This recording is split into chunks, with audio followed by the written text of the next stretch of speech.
Okay, so our last app that we're going to do is an app from FIOS. I'm a FIOS customer, and you can download it. It's a free app, and it's just a program guide. You know, and the thing that's cool about it is that I use this now instead of actually clicking through on the screen, because it's really annoying, especially when you're watching with other people. You know, you have to minimize the actual window, and because you're always looking for something else to watch, right? Sure. So you can actually tune it from, if I was in my living room, I could tune it through the Wi-Fi with this app, and there's you know, on demand, there's a guide, there's stuff that's trending and that's hot, but you can't drive everybody crazy by tuning it from here.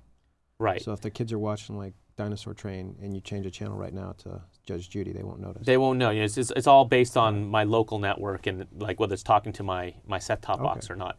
And you know, other companies are doing this as well. Comcast has Xfinity, which is actually you know, goes one step beyond. It actually allows you to stream on-demand movies right to the iPad, which kind of combines like a Netflix streaming app with the guide. And I think that that's a very powerful combination, because you know, you're already a subscriber, and this just makes, even though the app itself, I've got to say, is kind of, it needs a lot of work. I mean, if you look, like if you scroll, there's this lag time. Well, you know, I mean, it's an app made by Comcast, so it's going to be horrible in the first place. All set-top boxes are horrible by definition, and I can't imagine that some of that DNA hasn't gone into this application. The value of this is that it basically changes the way you use your cable box. So before you had that huge, stupid remote, maybe you used a Harmony remote or something like that.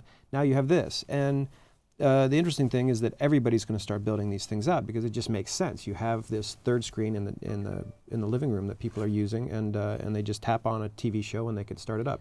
Same thing goes for Google TV. Harmony, they actually, or the Review, they actually have an app for Google TV now, so you can actually control your Google TV that same way. Right, and it's the thing is that the UI for TV is so horrible that even a crappy app is 10 times better, and you can you know, and you can use it as your remote control, and it's just such a better experience, even though it needs to improve, and it will improve over time.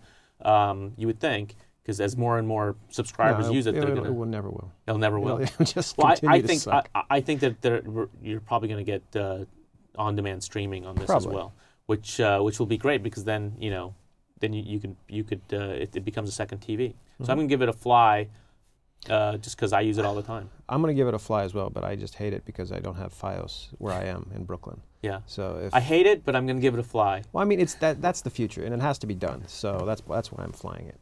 Okay, so let's go watch some TV. All right. All right, good show. That's it for this week.